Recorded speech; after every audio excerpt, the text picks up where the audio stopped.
kaya kakailanganin natin ng malaking distraction. We must act fast, Noreen. Tell us the plan. Mamamatay ka sa ball mo, Miss Velma. Oh my God. A fake death. Bakit kailangan i-fake ang death ko? Ano magiging itsura ko? Kailangan nyo maglaho sa gabing yun, Miss Velma. Para hindi matuloy ang paghuli sa inyo. Ito yung sinasabi ni Noreen na kailangan nating pasukin ang laro ni Eddie. So, we're faking it to reverse it? Para si Eddie yung mahuli. Dahil wala pa tayong video. Hindi si Eddie ang huhulihin.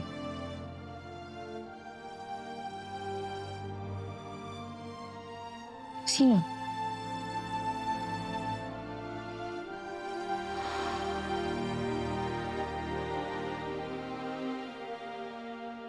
Ikaw, Shari.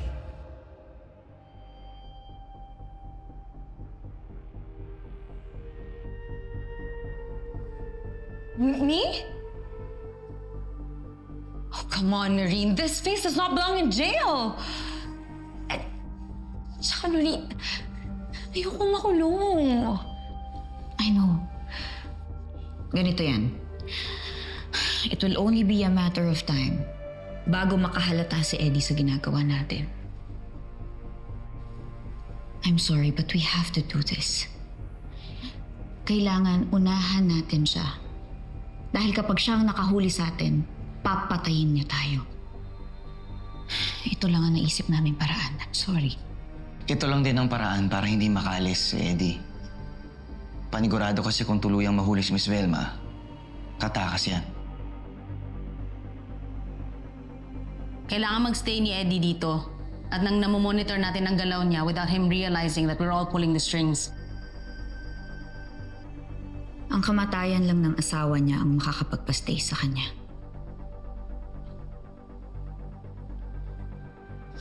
Makakalaya ka rin. Huwag ka mag-alala.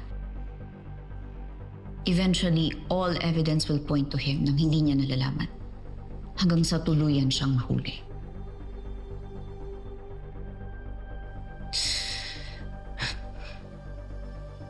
Oh, you better make sure this works, Noreen. Or else sasama kita sa kulungan. Kakampi na natin ang kapalaran, Shari. Kaya huwag kang mag-alala.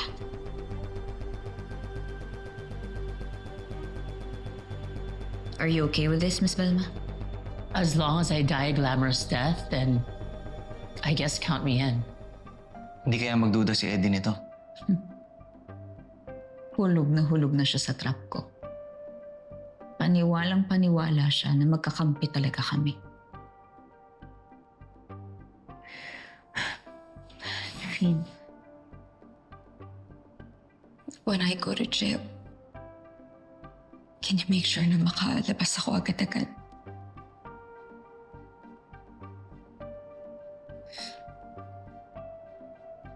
Akong bahala sa'yo, Shari.